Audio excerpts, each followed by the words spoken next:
बड'लेण्ड इंखं टेलिभिजनाव आसाम आयेन आफाद जथुमनि लाइभ 12 जुलाइनिफ्राय आसाम आयेन आफादनि रां बावजा जथुम्मा फैगौ आगस्ट दाननि 13 अक्ट'हालागै जथुमनो लानाय आसाम आयेन आफादनि गासै हाबाफारिखौ बड'लेण्ड इंखं टेलिभिजना लाइभ फोसावगोन।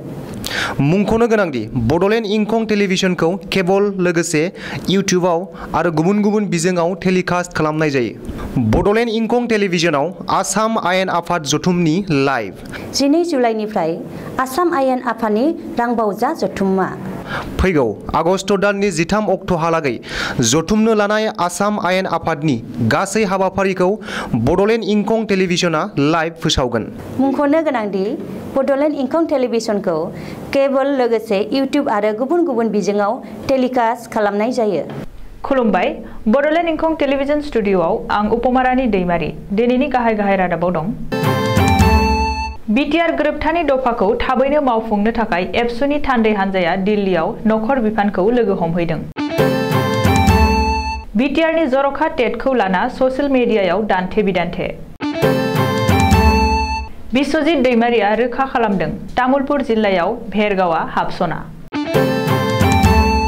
पुलिस बिफाना हमना मोननाय ड्राग्सफोरखौ दिनै गिबि मन्थ्रिया सावनानै सेवहांगार खालामबाय। अजन्ता नेवगनि रां बावजायाव मैखोमै मोन 20 मावथांखिखौ नुनो मोन्दों। आसाम बिधान सभानिफ्राय एमएलएनि गारि गोमादों। मुवा बेसादनि बेसेन बांनायनि बेरेखायै कंग्रेसआ धरना होदों। आफां आसामनि माखासे जिल्लायाव सिखावनि उदखार। गुवाहाटीनि गासैबो हुक्का बारफोरखौ अरायनि थाखाय बन्द खालामसिगोन। युवराज सिंह फाउन्डेशना आसाम मेडिकेल कलेजाव गं 100 आइसिइउ बिसना दान हरदों। दानिया आबुं रादाब।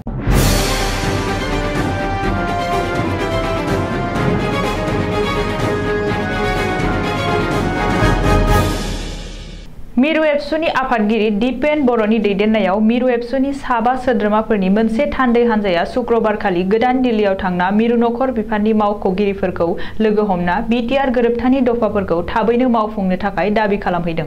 एबसुनि दिपेन बर'आ गावनि फेसबुक पेजआव फोसावनाय बायदिब्ला एबसुनि थान्दै हान्जाया मिरु सोरखारनि नखर बिफाननि सा सानजा ओनसोलनि एडिशनेल सेक्रेटारि पियुष गयल आरो बोसोनगिरि ए.के. मिश्रामोनखौ लोगो हमना बिटिआर गोरोबथानि दफा मावफुंनायनि सायाव 1 घन्टा सम सावरायो आरो गोरोबथानि 1 नं दफानिफ्राय लाना 11 नं दफासिम थाबैनो मावफुंनो थाखाय मिरु सोरखारखौ नारसिनो।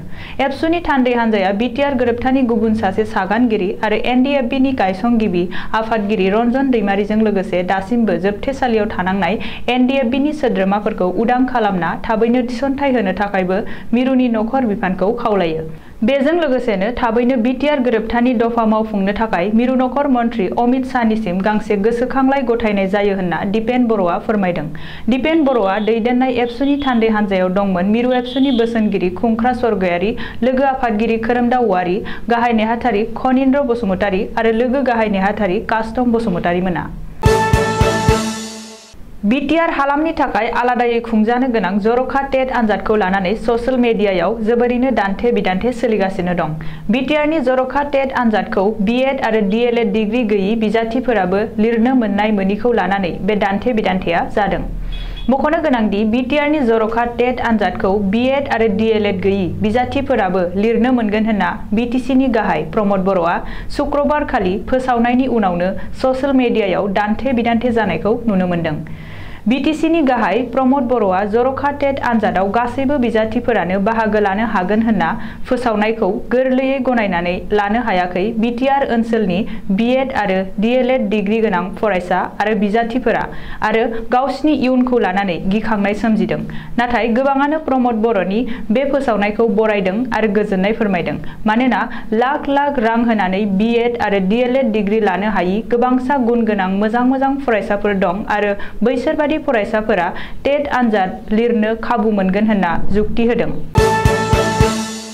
उदालगुरि जिल्लानि भेरगाव महकुमा गोदानै दाजानो गोनां तामुलपुर जिल्लाजों जेबो सोमोन्दो गैया। तामुलपुर जिल्लायाव भेरगावआ हाबसननाय नङा। बेखौ लाना भेरगावनि रायजो राजाफोरा जिंगानांगौ गैया। तामुलपुर महकुमाखौसो मोनसे गोदान जिल्लासिम जौगाखां होनाय जागोन। बे बाथ्राखौ दिनै रोखा खालामना होदों आसाम बिधानसभानि बुंथिगिरि बिश्वजित दैमारिया। मख'नो गोनांदि बिटिआरनि बाक्सा जिल्लानि बेन्दोंआव थानाय तामुलपुर महकुमाखौ मोनसे गोदान जिल्लासिम जौगाखां होनो थाखाय आसाम आयेन आफादनि रांबावजा जथुमनि राङारि बाजेट फोसावबाय। भेरगावखौ जिल्ला खालामनांगौ होनना दाबि खालामबाय थानाय समावनो तामुलपुरखौ जिल्ला फोसावनायाव भेरगावआ तामुलपुर जिल्लायावसो हाबफानो हासिगौ होननानै साननाय आरो सोंथिया सिखांदों। बबेखानि बिटिआरआव गोदानै तामुलपुर जिल्ला सोरजिगोन होनना सावरायजेननाय समनिफ्रायनो सरासनस्रा रायजोफोरनि गेजेराव गोबां गोनो गोथो आरो सन्देहआ सिखांदों। उदालगुरि जिल्लानि भेरगाव महकुमाया तामुलपुर जिल्लानि सिङाव फैनो हागौ होननानै सन्देह खालामना बेनि हेंथा सोमावसारनाय हाबाफारि लानायबो नुनो मोननाय जादोंमोन। ओरैहाय बाक्सा जिल्लाखौ बुखावना तामुलपुरखौ मोनसे गोदान जिल्ला सोरजिनो फोसावनायखौ दुंब्रुदै बरायदों तामुलपुर महकुमानि रायजो राजा आरो मेलेमजिबिफोरा। आसामनि राङारि मन्त्रि अजन्त नेवगआ तामुलपुरखौ गोदान जिल्ला महरै फोसावनायजों लोगोसे फाग्लादिया दैमानि सायाव दालां बानायनाय जागोन होनना रांबावजा जथुमाव फोसावनायखौ तामुलपुर मण्डल बिजेपिआ दिनै मोनसे खौरांगिरि मेल खुंना गोजोननाय फोरमायदों। बे खौरांगिरि मेलाव बाहागो लादोंमोन तामुलपुरनि बारग' एमएलए इमानुएल मुसाहारि, बिटिसिनि नमिनेटेड एमएलए हेमन्त कुमार राभा, बिटिसिनि बारग' मावफुं सोद्रोमा देबेन बर', बाक्सा बिजेपिनि आफादगिरि राजेश बर'आ आरो गोबां। आसाम पुलिस बिफाना रायजो नाङै एन्टि ड्राग्स अपारेशन खालामना हमना मोननाय कौटि कौटि रांनि ड्राग्स, निसागोनां टेब्लेटफोर आरो फेग्रा मुवाफोरखौ दिनै सावना सेवहांगार खालामबाय। गिबि मन्त्रि डक्टर हिमन्त बिश्व शर्माया दिनै बोखांनो हानाय ड्राग्सफोरखौ सावना सेवहांगार खालामो। गिबि मन्त्रि शर्माया टुइटआव फोसावनाय बायदिब्ला गलाघाटआव दिनै 20 कौटिनिबो बांसिन बेसेननि 802 ग्राम हिर'इन, 1205 केजि गान्जा, 3 केजि आफिं आरो 2,06,906 निसा गोनां टेब्लेटफोरखौ सावनानै सेवहांगार खालामनाय जायो। बे हाबाफारियाव मन्त्रि अजन्ता नेवग, अतुल बरा, केशव महन्त, अशोक सिंघाल, जगेन महन, एमएलए प्रशान्त फुकन, भवेन्द्रनाथ भराली, बिश्वजित फुकन आरो आसाम पुलिसनि डिजिपि भास्कर ज्योति महन्त मोनाबो बाहागो लायो होननानै गिबि मन्त्रिया फोरमायदों। ओरैहाय डिफुआवबो ड्राग्स फोजोबस्रांनाय दिनैनि मोनसे हाबाफारियाव गिबि मन्त्रिया बाहागो लाना पुलिस बिफाना बोखांनो हानाय ड्राग्स आरो निसागोनां मुवाफोरखौ सावना सेवहांगार खालामो। शुक्रबारखालि आसाम रांबावजा जथुमायाव राङारि मन्त्रि अजन्ता नेवगनि थफ्लानिफ्राय गनाय गासै मोन 20 मावथांखिखौ मैखोमै नुनो मोन्दों। फारियै अरुणोदय आसनिनि रांखौ 830 निफ्राय 1000 सिम बांहोनाय जागोन। सोरखारि फरायसालियाव फरायनाय 9 आरो 10 थाखोनि फरायसाफोरनो स्मार्टफन राननानै होनाय जागोन। गासै गं 1000 सावस्रि साब सेन्टारखौ गुदि सावस्रि फाहामसालि खालामनाय जागोन। बिटिआरनि तामुलपुर महकुमाखौ जिल्ला खालामनाय जागोन। गलाघाट, बङाइगाव, तामुलपुर, धेमाजि आरो मरिगावआव गासै गंबा मेडिकेल कलेज लुनाय जागोन आरो गंफ्रोमबो मेडिकेल कलेज लुनायाव 66 कौटि रां बाहायनाय जागोन। कार्बि आंलंआव रायजोआरि मुलुगसोलोंसालि लुनाय जागोन। डिब्रुगड़ आरो सिलचराव गोदानै जुनारसालि गायसननाय जागोन। शिबसागराव थानाय मोनफ्रोमबो जारिमिनारि नेरसोनफोरखौ रैखाथि होनो थाखाय गोबां राहा लागोन। बङाइगाव, बिहाली आरो सुवालकुसियाव गंथाम गोदान इन्जिनियारिं कलेज गायसननाय जागोन। हाज', माजुलि आरो थिखंआव गोदानै पलिटेकनिक कलेज गायसननाय जागोन। मोनसे हादोर एबा मोनसे रेशन कार्ड होनो थाखाय राहा खालामनाय जागोन। फिसा फिसा फालांगिरिफोरनो 10,000 सिमहालागै खनसेयैनो अनसुंथाइ होनाय जागोन। गामि गोथौ ओनसोलाव थानाय फरायसालिफोराव क्वार्टार न' लुनानै होनाय जागोन।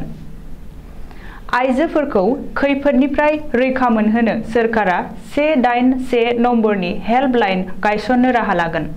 साहा बागानाव मावनाय मजुरिखौ थाखानाय मजुरिजों 35 रां बांहोदेरनाय जागोन। 1 लाख लाइमोनफोरखौ साख्रियाव थिसननाय जागोन।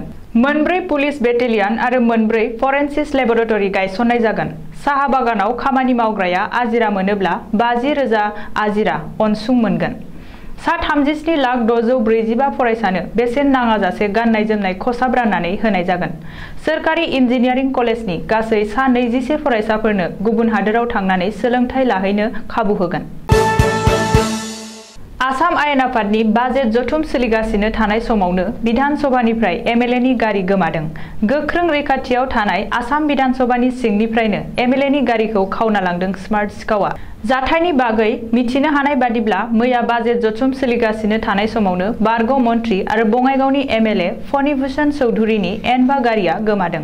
गोख्रों रैखाथियाव थानाय बिधान सभानिफ्राय सिखावा एमएलएनि गारि खावना लांनाय जाथाया आसाम नाङै बयखौबो सोमोनांहोदों आरो रैखाथिनि सायाव सोंथि सिखांदों। मिथिनो हानाय बादिब्ला एमएलए फणिभूषण चौधुरीनि ड्राइभारजों लोगोसे साब्रै सुबुङा बे जाथायखौ खालामदोंमोन।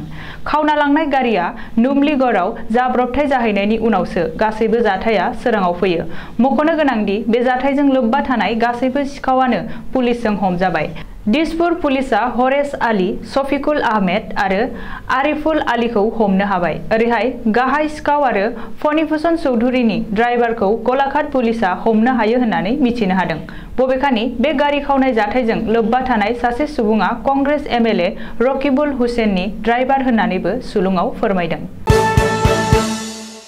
आसाम प्रदेश कंग्रेस दोलोआ आथिखालाव मुवा बेसादनि बेसेना बांनायनिफ्राय बांसिन लांनायाव रायजो राजानि जानानै सनिबारखालि आसाम प्रदेश कंग्रेस दोलोनि आफादगिरि रिपुन बरानि दैदेननायाव गुवाहाटीआव धरना होदों।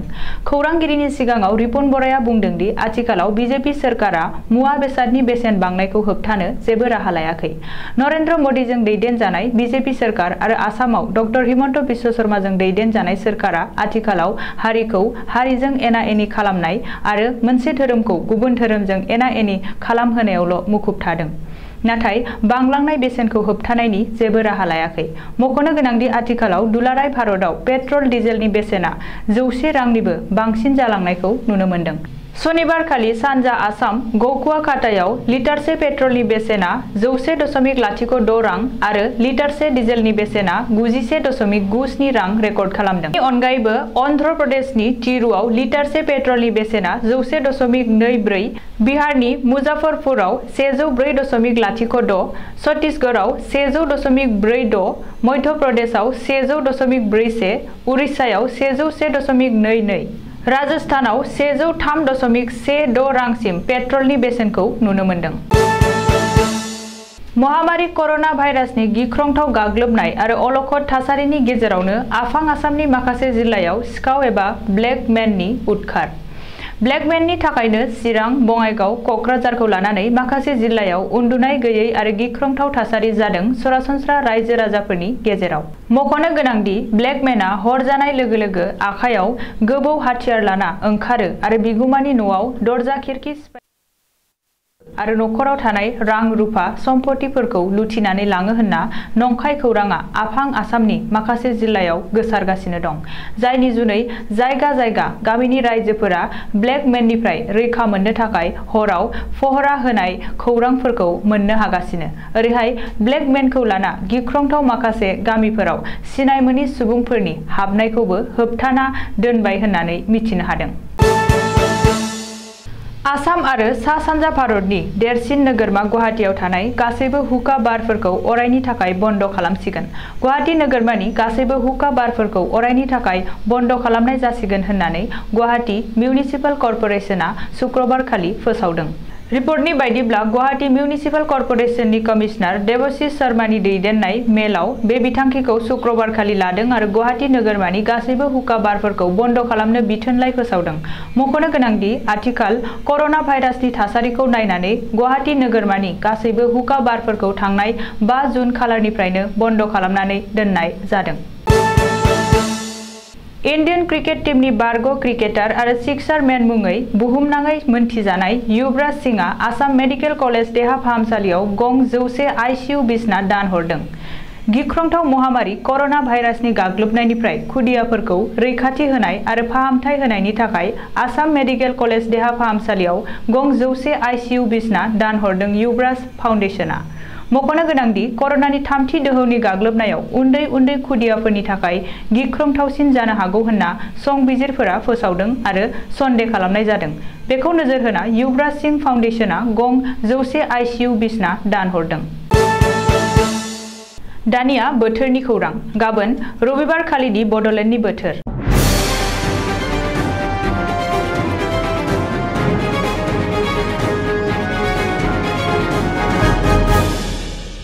भारतनि बोथोर बिगियानख'नि सुलुं बादियै गाबोन रबिबार 18 जुलाइ खालि बड'लेण्ड हालामनि अख्राङाव दोमैलुनायजों लोगोसे अखा हानाय आरो सान्दुंबो दुंनो हागौ। बड'लेण्डनि आवथायाव थानाय मोनब्रै जिल्लानि बोथोरनि गाबोननि सुलुंफोरा जाबाय फारियै क'क्राझार जिल्ला गाबोन क'क्राझार जिल्लायाव बोथोरा 29 डिग्री सेल्सियास जागोन। फुंबिलि समाव अखा दोमैनाय अखा हानाय लोगोसे सान्दुंबो दुंनो हागौ। सानजौफु समाव अखा दोमैनायजों लोगोसे सान्दुंबो दुंनो हागौ। थिग बेबादिनो हरनि समावबो अखा दोमैनायजों लोगोसे एसे बिबांनि अखा हानायनि इसारा दं। चिरां जिल्ला गाबोन चिरां जिल्लायावबो बोथोरा 29 डिग्री सेल्सियास जागोन। फुंबिलि समाव अखा दोमैनाय एसे बिबांनि अखा हानाय आरो सान्दुं दुंनायनि इसारा दं। सानजौफु समाव अखा दोमैनाय अखा हानाय लोगोसे सान्दुंबो दुंनो हागौ। थिग बेबादिनो हरनि समावबो अखा दोमैनायजों लोगोसे एसे बिबांनि अखा हानो हागौ। बाक्सा जिल्ला गाबोन बाक्सा जिल्लायाव बोथोरा 30 डिग्री सेल्सियास जागोन। फुंबिलि समाव अखा दोमैनाय एसे बिबांनि अखा हानाय आरो लोगोसे सान्दुं दुंनो हागौ। सानजौफु समावबो अखा दोमैनाय अखा हानाय आरो लोगोसे सान्दुंबो दुंनो हागौ। थिग बेबादिनो हरनि समावबो अखा दोमैनायजों लोगोसे एसे बिबांनि अखा हानायनि जाथावना दं।